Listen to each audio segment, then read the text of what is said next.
Seconds to go.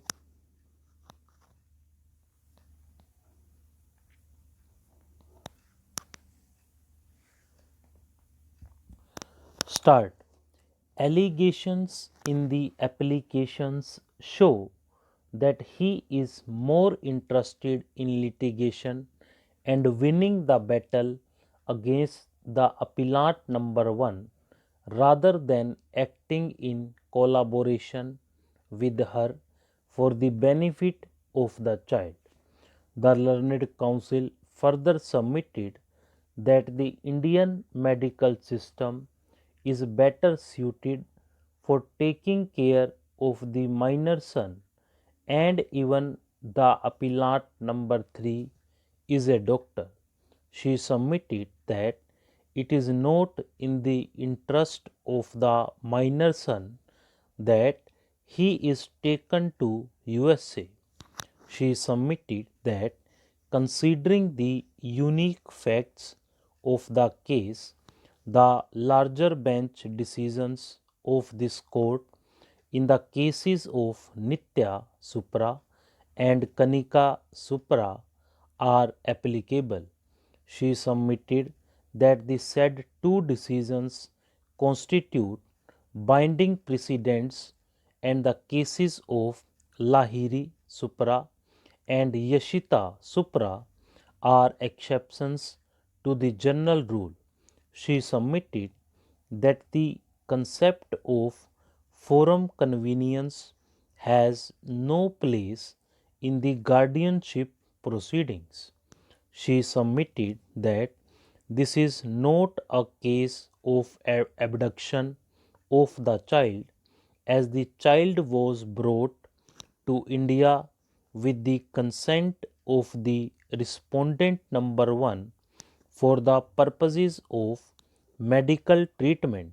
Therefore, the learned counsel submitted that the offer given by the respondent number 1 cannot be accepted for the reasons set out in the written submissions. She submitted that the impugned judgment is erroneous and illegal, which deserves to be set aside.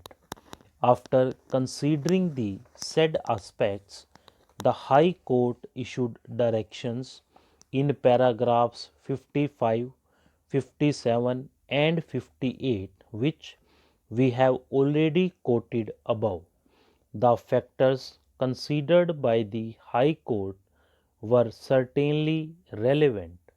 The High Court had the benefit of the assistance of a learned counsel who was appointed as amicus curiae. He interacted with the contesting parties. The report of the amicus curiae has been considered by the High Court. The learned judge of the High Court noted that, except for the case filed by the respondent number 1 in USA court regarding custody of the minor, there are no proceedings pending between the appellant number 1 and the respondent number 1.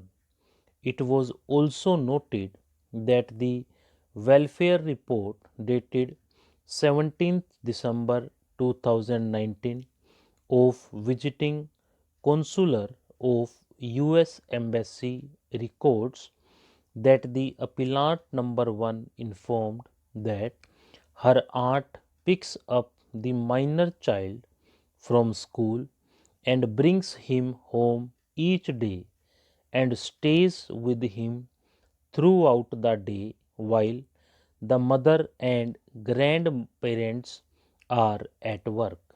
Moreover, a domestic helper is taking care of the needs of the child.